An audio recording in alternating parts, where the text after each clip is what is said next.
Hey everyone, if you're just joining us, we're kind of giving everybody a couple of minutes to get settled in. But while we're waiting, I would encourage you to put your name and organizational affiliation in the chat.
Okay, I'm just going to wait about one more minute.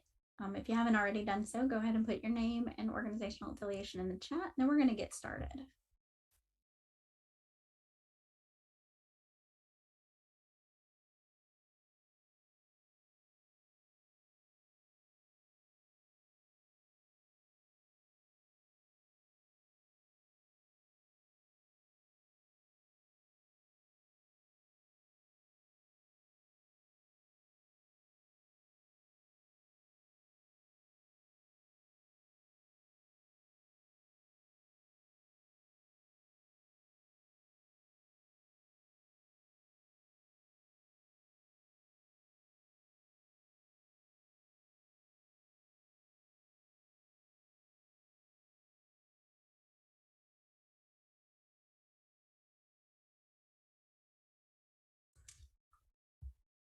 Okay, everyone, we'll go ahead and get started. There may be a couple of more folks that join in, but we have a little bit of housekeeping up front, and then we have a wonderful presentation today that I know I'm looking forward to. So I don't want us to delay getting started any further. So just a couple of quick housekeeping notes. You all are muted upon entry. We would ask you to keep yourselves muted when you're not speaking. But you can unmute yourself if you have questions, and later on there's certainly going to be an opportunity for questions and for announcements that you might have with your organization. And so you can unmute yourself at that time. If you're on the computer, it's usually in your lower left button, a lower left button on your screen. If you are on your phone, you'll have to press *6. But we do encourage you to put your name, if you haven't already, and your organizational affiliation in the chat. And we, like I mentioned, will have some opportunity for questions. So please, feel free to ask those as they come up. And just another note that we are recording. A huge thank you to AOC Community Media for always helping us to make sure that this information is available to the public. They're recording it and it's going live on their YouTube channel now, but you can also find it later if you want to go back and see any part of this presentation later. I think that's all for the general housekeeping. A couple of quick just updates from Arch. One is that the freeze plan has been in effect some of last week and will be all of this week as the weather keeps dipping below freezing. And so there is a number of the shelters in our community who are providing increased access to their facilities if anybody is in need of shelter. So if you know of somebody who is in need of shelter throughout the Acadiana region, they can call 211 to get that information. You can also call the Arch main line to get that information, and it's on our Facebook page. I would encourage you all, if you're active on social media, to go ahead and share that information out so that other members of the general public that maybe aren't plugged into housing and homeless services all the time know that that information is available in case they run across somebody. So you can definitely help us get that information out. Many of you have been following. We've been advocating for many months now for a permanent low barrier non-congregate shelter to be funded, made available within our community. We've been calling that the Hearthstone Community Shelter. And we continue those advocacy efforts both at the local level and at the state level to try to have funds allocated towards the purchase and renovation of a existing facility, if possible, in order to get additional shelter for our region. As many of you know, COVID really dealt a hard hand to the availability of shelter in our region. We've lost some significant number of beds, and so it's very difficult to find adequate sheltering in our community at this time. And so that community shelter is a proposal to try to get us back as close to possible to pre-COVID shelter bed numbers, and also an investment into the future so that there's some additional permanent housing available. So that efforts continue. The Acadiana Housing Alliance has had a listening tour this past week and gathered some feedback from community members as part of that listening tour. It was through Housing Louisiana, and they are working on putting together a statewide advocacy agenda based on the feedback that they received through all the listening sessions across the state. So thanks to anyone who was able to participate in that. And there's going to be some follow-up information going out by email, survey that we would encourage you to fill out when you receive it in your emails, so that that can get included in the advocacy agenda for the state in regards to housing policy. And just a final note, this is my last Arch General meeting. I've accepted a new position with the Louisiana Interchurch Conference and will be transitioning to that role. And at that time, as I transition, which is going to be during the second week of February, Elsa is going to be filling the role of interim executive director while the board does a search for a permanent director. So I know many of you all have seen Elsa's face on these calls and have interacted with her at a number of different community events. She's been with Arch now for almost 2 years, and I know that she will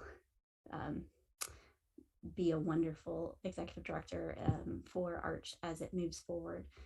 But I just wanted to officially share with you all how grateful I have been that this community of service providers has been so engaged and so determined to help create solutions to housing and homeless instability in Acadiana. And I firmly believe that if homelessness can be ended anywhere, it can be ended in Acadiana, because we have such a great, generous and invested group of folks through this network. And so thank you very much for all that you all have done to help, and all that I know you will continue to do to help with that. It's truly been an honor for me to be part of it.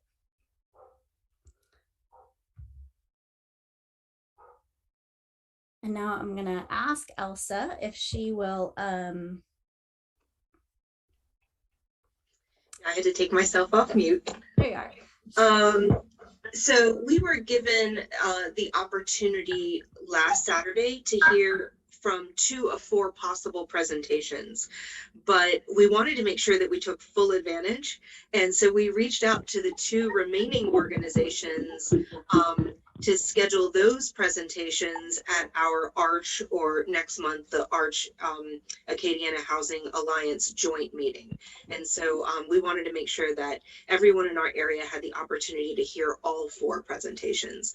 So today we are excited to have Kelia Fontenot Bingham, who's with the Acadiana Planning Commission and the Louisiana Watershed Initiative Coordinator for Region 5. She generously offered to share her presentation today, and I'll say with relatively little notice.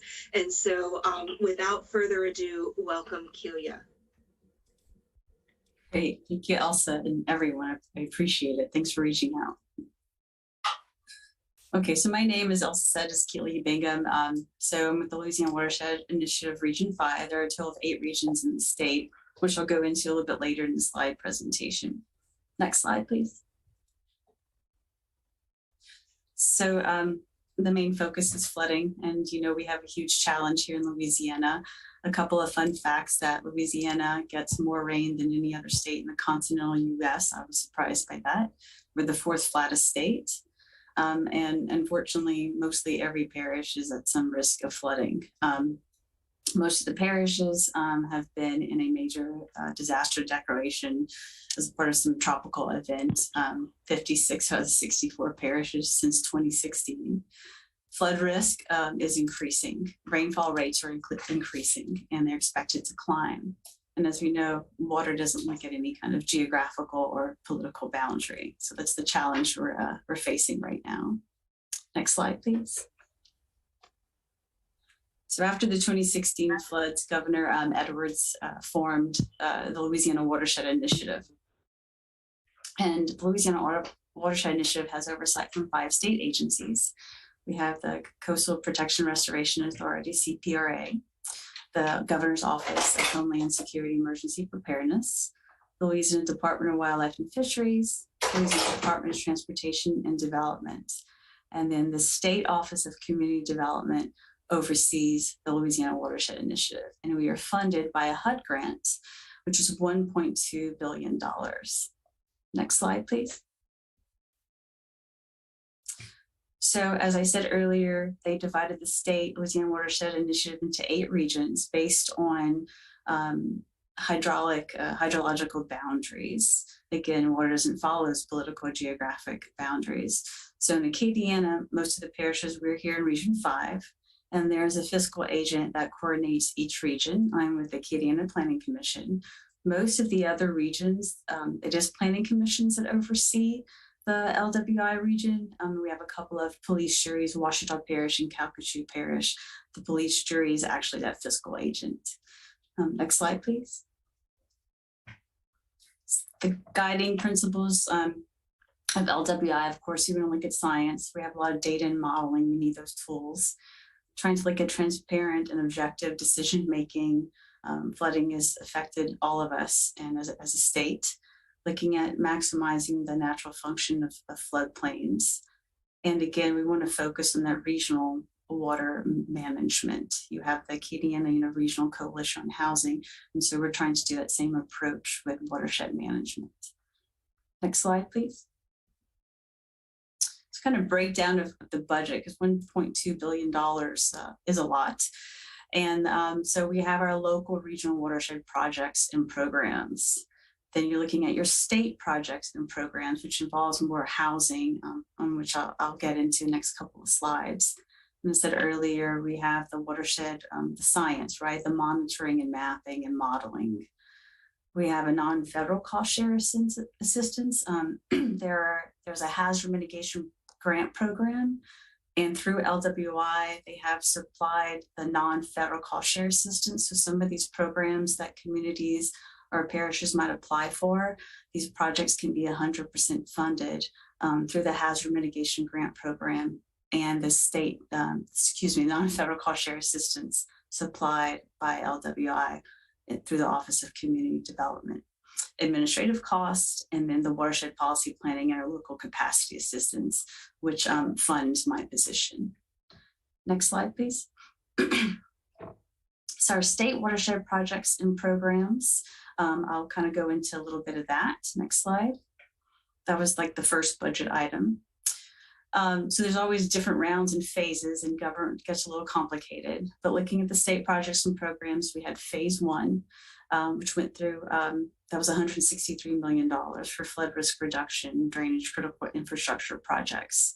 And we were very fortunate that in Region 5, 5 of the 15 projects through the state were awarded for Region 5, LWI Region 5. So that's about a total of $44 million in projects. Next slide, please. Part of the state program is the state buyout program. It's voluntary, but the state provides those property buyouts in those flood-prone areas as part of the LWI's initiative to reduce flooding in Louisiana. And you want to get that fair market value for those eligible applicants in those areas to help them relocate to an area of lower flood risk. Next slide, please. And the buyout program, we had, you can see there, have several throughout the state. We have 2 right now in Region 5. I think they're looking to expand this program. Again, that's more from the state. The state informs the regions, but each region doesn't carry out this program. But at least we have this buyout program to get people out of those constantly flooded areas. Next slide, please. So that was the state projects and programs. Then we have the local and regional watershed projects and programs. Next slide. So we went through round 1, which was $100 million. There's 3 rounds total. There, part of the $100 million, there was $60 million that were selected by the state. And Region 5 received about $20 million in project funding, which we're very happy. And the remaining of the $100 million, you had $60 million for the state selected projects. Then each region had total $40 million for each region. Since we have 8 regions, we had about $5 million per region. So Region 5 received about $4.6 million in project funding. Those projects were in St. Martin, Vermilion, and Avoyelles parishes. Next slide. So looking at the local regional projects, there's 3 rounds. We just went through round 1. Round 2, it's a phased series. So we have phase 1, which will provide design support and technical assistance for unfunded yet viable projects in round 1. In round 1, it was a competitive process, which the state realized it should have been non-competitive because they were very good projects. But again, different parishes, some have more capacity than others. So they're taking some of the funds from round 2, and those projects that were good but needed some design and technical support, the state's going to fund that, which is very positive. So we're happy to hear that. And phase 2 will accept completely new applications. I think that'll be towards the end of this year. Round 3, which would be the final funding for your local and regional projects and programs, that might happen next year. And by that time, we should have the watershed models to help with those projects and having that extra data. Next slide, please. Another part of the program, we're looking at nature-based solutions, which we have as part of each round 2 and 3. Basically, you're going back to nature. I call it kind of smart development, kind of reducing those the pervious surfaces. There's nature-based solutions can fall under green infrastructure, looking at retention ponds, and there's going to be a training series that LWI has started. It's open to everyone. It's on their website. The training program for nature-based solutions, it started in October of 2021 of last year, and it is going to go through this year from July of 2022. So I encourage anyone to, if you're curious, to go ahead and register for those webinars. Next slide. Okay, going back to the data, right? It's very important. We have to have the science. So we have watershed, the monitoring, mapping, and modeling. Next slide, please. So the state, Louisiana Watershed Initiative, has the statewide river and rain gauge network. They're putting river and rain gauges throughout the state, about 100 gauges. There's also a watershed modeling program. The modeling program, going back to the first slide, there's There's 5 state agencies with the Louisiana Watershed Initiative, the Council on Watershed Management. There's strength in numbers. So DOTD is one of the agencies, and they're actually overseeing the watershed modeling program. And they have contracted, there's different entities for each watershed region to do that model. Here in Region 5, we have HDR Engineering, and they're housed, there's a Lafayette office here, and they're responsible for the modeling for Region 5. Next slide, please. So going back, excuse me, to non-federal cost share assistance. Next slide. So this was again through a hazard mitigation grant, that goes through FEMA, through the Governor's Office of Homeland Security Emergency Preparedness. OCD, there's 75% federal and 25% cost share. And OCD was able to make up that 25%. So these projects could be funded at 100%. And this was done in the start of these projects. Some are still in that in the implementation and construction phase, but this began in 2017. Again, as another disaster response to the 2016 floods. Next slide, please. Okay, so which basically, like I said, funds each region. We have that capacity building grant program. Next slide. So like I said earlier, we have 8 regions. So we're in Region 5. This is a sliver. This is a cutout for Region 5. As you can see, some of the parishes, it's not completely or evenly split. Sometimes there's slivers of parishes in Region 5, and some parishes can be in multiple regions because we're following the hydrology. And I always say, God bless Rapides Parish, because they're in 4 different watershed regions, but they're carrying it out and doing a fantastic job. So we want to build that capacity in the region. We have to work together, looking at regional watershed coordination, collaboration, and management. So how do we do that? Next slide, please. So we have a steering committee, and every region of the 8 regions in the state is each structured having this regional steering committee. So again, we have 16 parishes in Region 5, and each parish government, whether it's a parish government police jury, has appointed someone to represent them on our steering committee.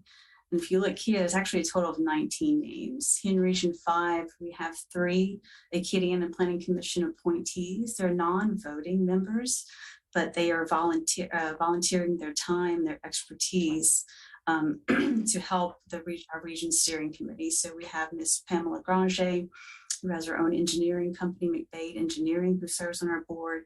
We have Dr. Imad Habib with the UL Watershed Flood Center, and then Mr. Donald Segura, who heads the Tesh-Vermilion Freshwater District.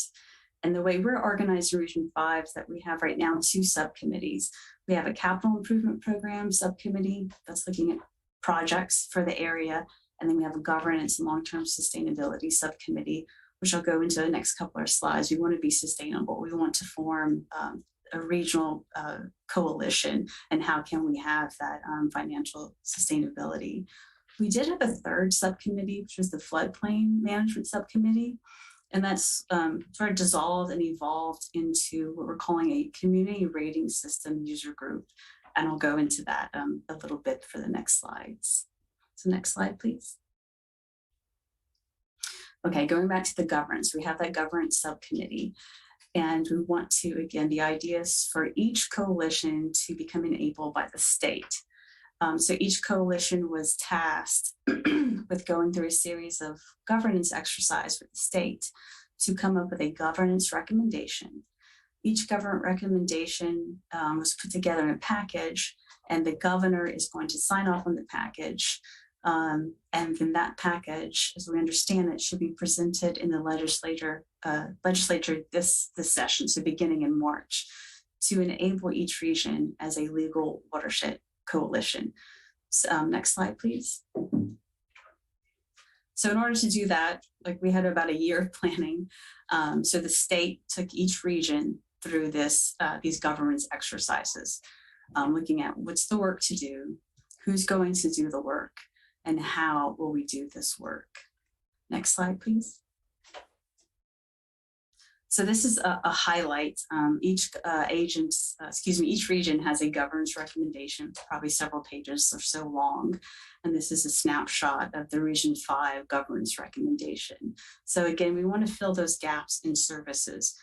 The idea what we're doing with the watershed coalitions for LWI, it's not to duplicate anyone's efforts, right? We want to do the job that no one else is doing. Not all regions, our drainage districts, municipalities, parishes have that capacity. Like I said earlier, there's strength in numbers. And so that's basically our focus here, filling in that gap. So we want to establish a watershed management district or coalition represented by all the 16 parishes for Region 5, staffed by the Acadiana Planning Commission, who want to develop partnerships with the UL Louisiana Watershed Flood Center and the Tesh Freshwater District. And that is the who and the how. So what are we going to do? We're going to look at planning and development, outreach engagement, which thank you again. So this helps us. The more people can learn about our efforts, the better. Project development, implementation, and of course the data and modeling the watershed. River Re-Engage Network. We're going to have a regional engage network in Acadiana and those watershed models. But going back to the planning and development, the third bullet point, we want to promote best management practices for development for inclusion in the CRS. The National Flood Insurance Program has a community rating system, and we want to support communities to be part of that rating system. And we'll go into that. I'll go into that next slide. Next slide, please. So I'm sure many of you are familiar with this National Flood Insurance Program. It's carried out through FEMA to provide flood insurance to provide insurance to help reduce socioeconomic impact of flooding. The community rating system is a voluntary program, and we try to encourage every municipality, if they can, to participate in that program. And the idea is that you want to exceed the minimum requirements of the National Flood Insurance Program. And I'll tell you why. Next slide, please. So the main catch of participating in the community rating system through the National Flood Insurance Program is reducing flood insurance premiums. And right now, you've heard FEMA has something called Risk Rating 2.0, which is supposed to be a more fair and equitable assessment for flood insurance premiums. But what's happening, unfortunately, the flood insurance premiums are becoming, it's increasing. And we work with realtors. I've heard that's had effect maybe on some of their sales. And going back to housing, if people are wanting to purchase housing and have housing, if your flood insurance is not affordable, there's a problem. So that's still in the works, trying to be updated about what's going to happen with Risk Rating 2.0, as they're calling it. But again, in CRS, it's a community, municipality, a parish can participate in this. You can help. It's a little hard to get into, and we're trying to have a user group to assist municipalities in going and having their own community rating system and participating in this program to reduce flood insurance premiums. But there are certain best management practices that can actually just help with local flooding, and you're just providing more information, to the public. As we all know, someone says, there's types that say we're not in a flood zone, but now as rainfall is increasing, I think we're pretty much all in the flood zone at risk of flooding. So that's part of our governance, to work with those communities to be engaged and have a community rating system. Next slide. Okay, and that concludes my presentation. I have my contact information. I have our website for Region 5 Watershed, LWI, Region 5, email, and phone number. It's a lot of information. I've been doing this for a little over a year now. So yes, any questions you might have.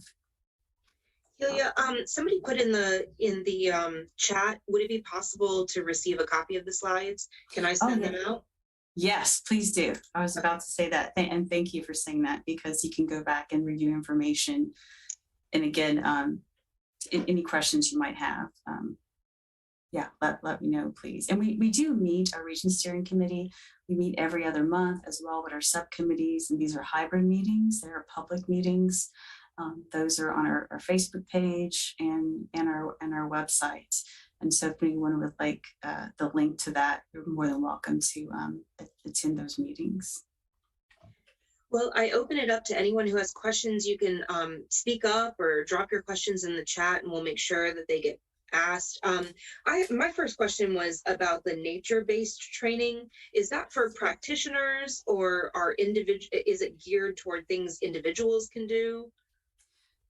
Yes, I think it's kind of a mix of both, because again, it's all open to the public, so anyone can listen to this.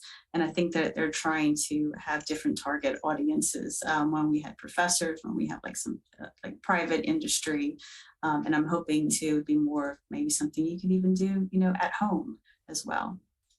And when are those trainings, and how can we plug in?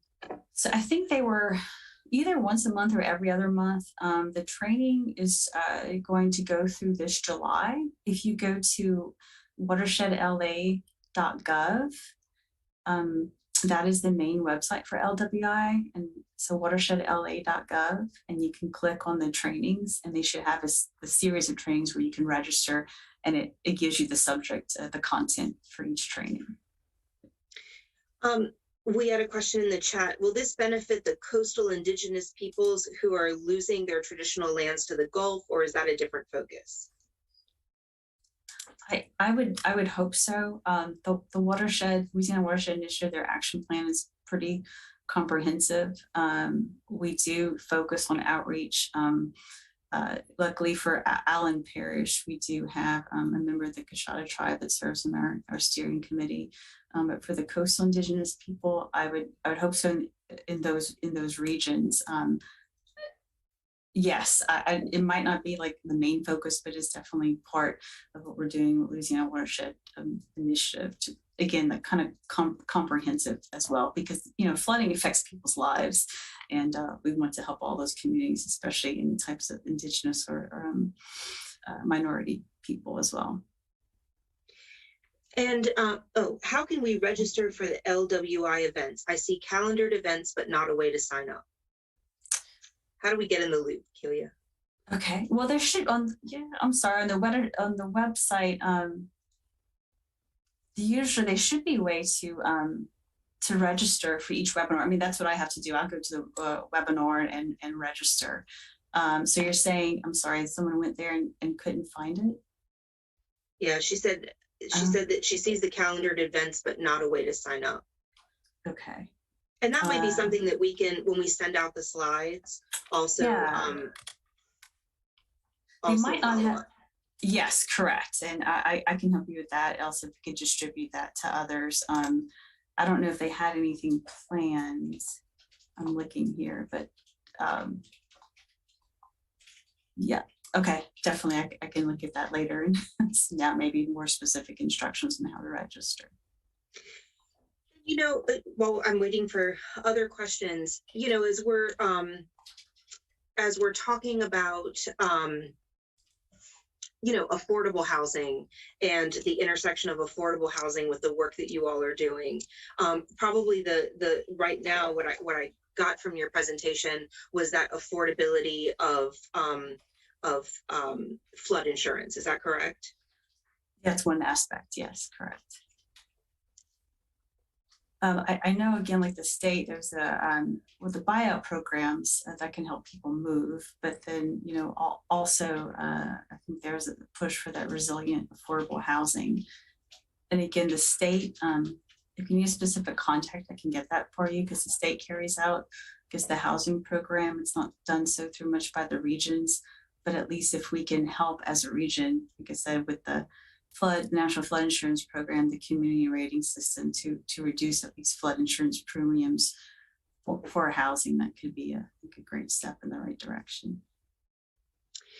Joshua and Constance, I want to make sure that's your name. I know it's your user. Thank you for that connection, and I'll make sure that Kelia has it with, it's a contact that they feel like would be a good connection with the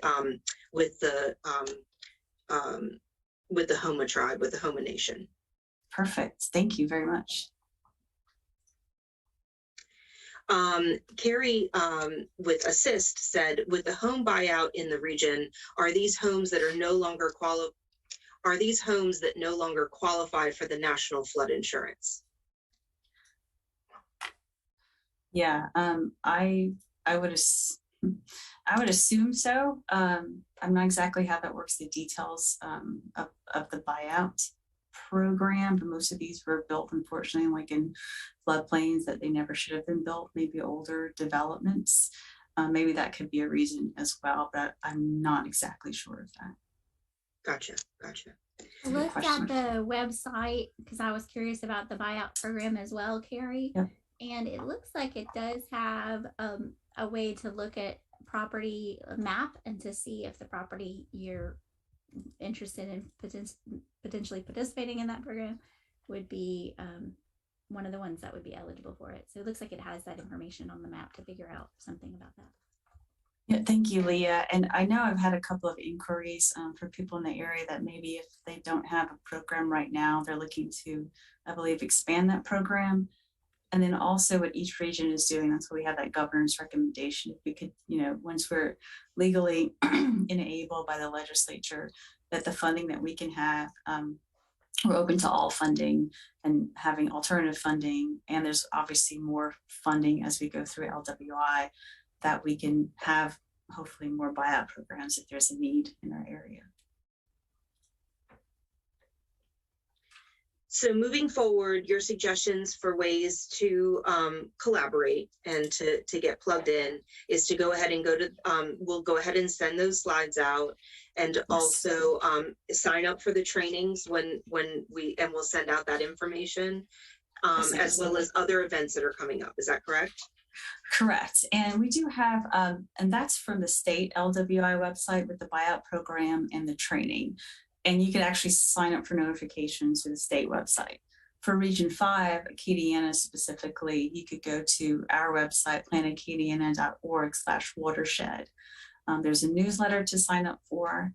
And also when I send out the slides and you have my contact information, I send out email notifications of the meetings. And if you, or any kind of important information that we could get in the newsletter and the emails I send out, you can be part of that group if you would like those notifications. Everything is public, so we do put that on the website. But if you would just like more of that personal reminder in your email inbox, you can email me and I will get you on the list to keep you engaged. Gotcha. Well, thank you so much for joining us today, and we'll definitely be sharing that information out as a follow-up email. And if anybody has any questions, Kelia's email's right there, so you can go ahead and jot that down. But either way, you're going to get it later. So thank you, Kelia. I appreciate your coming in and offering your expertise to us today. Of course, and just real quick, I saw Carrie had that question of the goal of the program is to buy them out and remove the homes, not to elevate them. There's that particular program, buyouts, yes, but there's also an elevations program too. I don't know if that's been funding yet, so I think we approach it from both ways. And again, thank y'all so much and everything y'all doing. What a wonderful organization. So keep up the great work. Thank you. Thank you.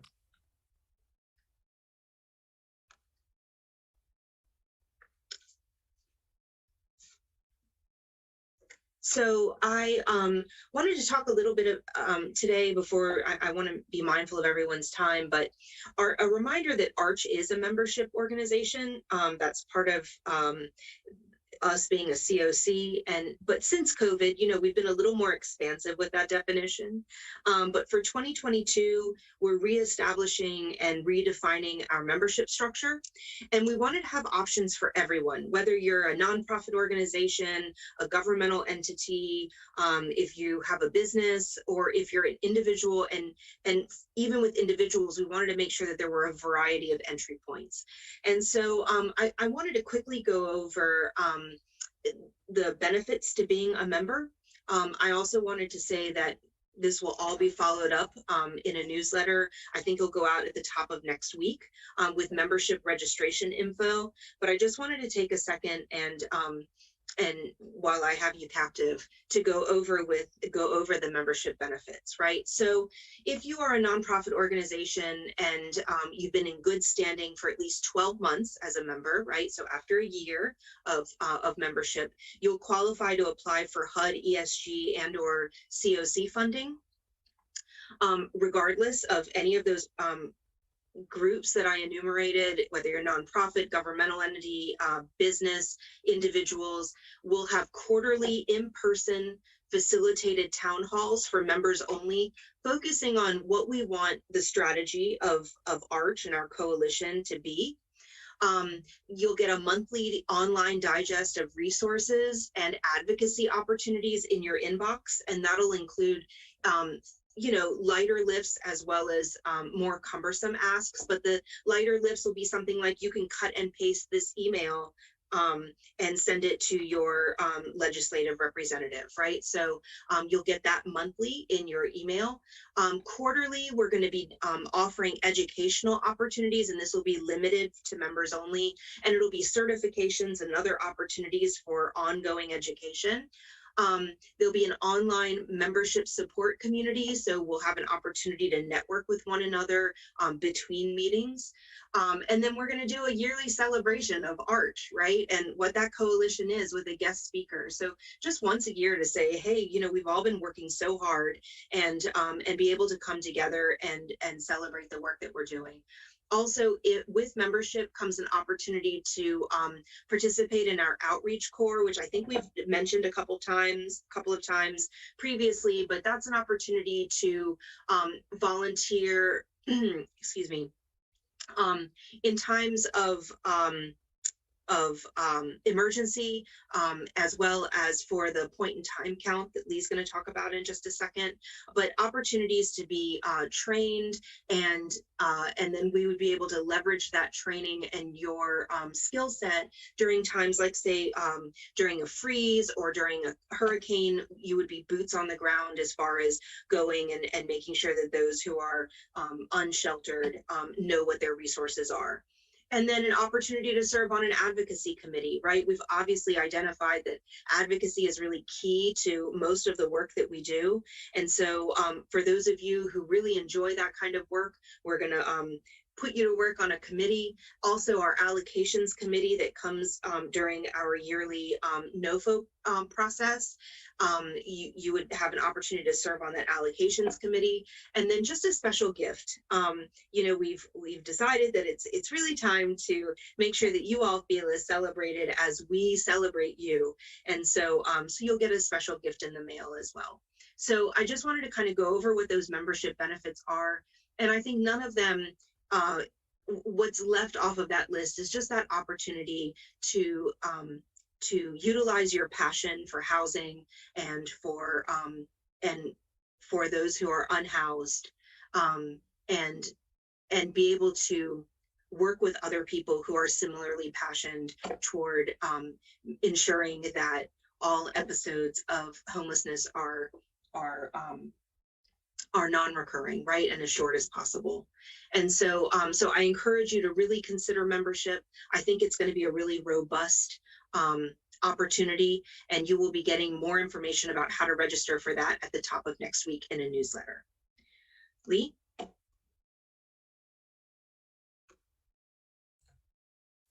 Thanks, Elsa. I'm excited for what ARCH has coming up over the next year. A couple of quick announcements from ARCH, and then there'll be time for you all to share announcements from your own organizations as well. So two quick things. One is the NOFO, the Notice of Funding Opportunity from HUD that ARCH, one of our main purposes is to help facilitate that application process and the allocation of those funds annually. It's about $3 million of HUD Continuum of Care homeless assistance funding, and primarily funds housing for people who are formerly homeless, permanent supportive housing, rapid rehousing, and those types of initiatives. That application process was completed about mid-December for the 21 application, and we were able to get that turned in. We would be expecting an announcement from HUD about what funding was actually awarded, probably in early to late spring of this year. So just a note that was completed for the year. Typically, the Notice of Funding Opportunity comes out in the late summer, and so of course we'll send that out again when that comes out. The other thing to note is that the point in time count, which is conducted annually, but I also mentioned that we typically need volunteers to assist us with. It's usually the last 10 days of January sometime, but because of the surge with COVID-19, HUD gave us a waiver to do it at the end of February. So we are planning a point in time count for the last week of February, and we'll be soliciting volunteers to assist in the community. We go all over 8 parishes and ask people where they slept on one particular night, and then get some demographic information about them as well. And so particularly in some of the outer parishes, we could use some additional assistance with volunteers to do that. And we go to locations that we know people who are experiencing unsheltered homelessness are likely to congregate, like in libraries, soup kitchens, sometimes in the wooded areas that are known to have some camps, those kinds of things. And so if you're interested in helping with that, certainly let us know. And then we'll be able to provide that data again as a kind of point of comparison. We look year after year what the number of people experiencing homelessness across our region will be for this year. And the last piece I want to say is that the Arts Share House program, which is a program that allows people to donate furniture and housewares that are then redistributed for free to people who are re-entering housing after a period of homelessness. And that we're working with agencies that are rehousing folks after floods, after fires, after economic issues that have caused homelessness. It is severely in need of towels, both bath and hand size, and also pots and pans. So just kind of a plea to put that out. If anybody has those, they can be dropped off at the Share House location, which is 211 Gilbo Road, Tuesday, Thursday, Saturday, 10 a.m. to 3 p.m. I'll put that information in the chat for you guys.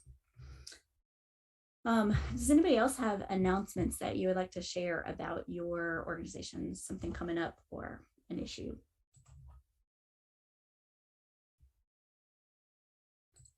I can't see you, so you're just gonna have to take yourselves off of mute and start talking.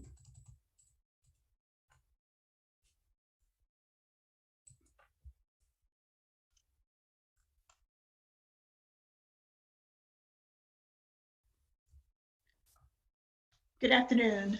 My name is Linda Granger, and I'm with Trinity CME Church, and we support you.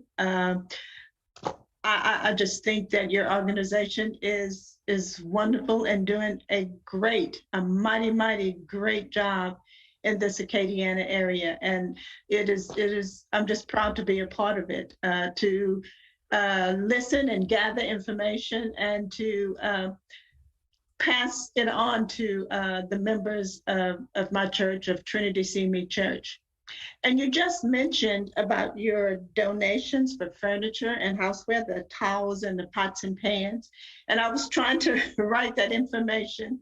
I see it. Okay, Share House need towels. Okay, that's Tuesday, Thursday, and Saturday. Okay, that's what I needed to know. Because there are some members at our church that they're interested in, with the pandemic keeping you at home. I guess the only thing you can do is clean and reorganize. So we have some items that we would like to donate, and we recognize that this particular organization is a great start. Thank you so much. Thanks, Ms. Linda. We certainly appreciate that. Are there other announcements?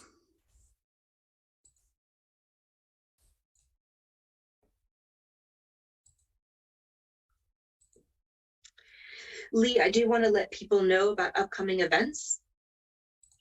We have an Arch Live on February 9th. That's the second Wednesday of the month at 6 p.m. And I can't say yet who the guest is going to be because we're still confirming, but I think it's going to be a really special one. And if you would like to go back and watch previous Arch Lives, they are available in the videos tab on our Facebook page, and they're great. You get to learn about the people who are doing really good work in our community, as well as ways that you can plug in and maybe understand a little bit more about foundational elements that are related to housing and homelessness. And then secondly, the Arch Acadiana Housing Alliance joint meeting will be the fourth Thursday of February, which is the 24th. And just like today, it will be at noon. It'll be virtual. You'll get your invitation to register several times previous to the meeting, but just keep a lookout for that. Maybe go ahead and put it on your calendar. So again, Arch Live on February 9th at 6 p.m. You can watch it live or watch it later. And Arch Acadiana Housing Alliance joint meeting on February 24th at noon. Thank you.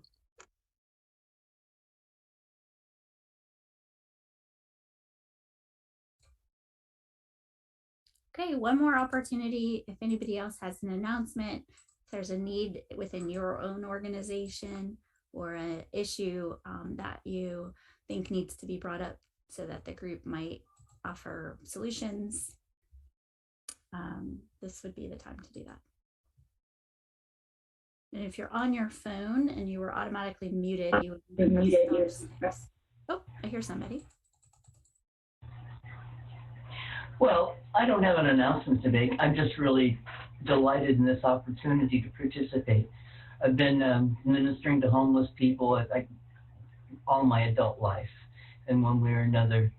And it hurts my heart. And when it hurts your heart, you got to be able to find a way to reach out. So thank you so much. And Lee, congratulations with your new adventures. Thanks so much, Constance. I appreciate you. Okay, well, if there is not anything further, then we'll go ahead and conclude today's Arch meeting. Thanks so much to all of you for being here today and for participating. I hope you have a wonderful week.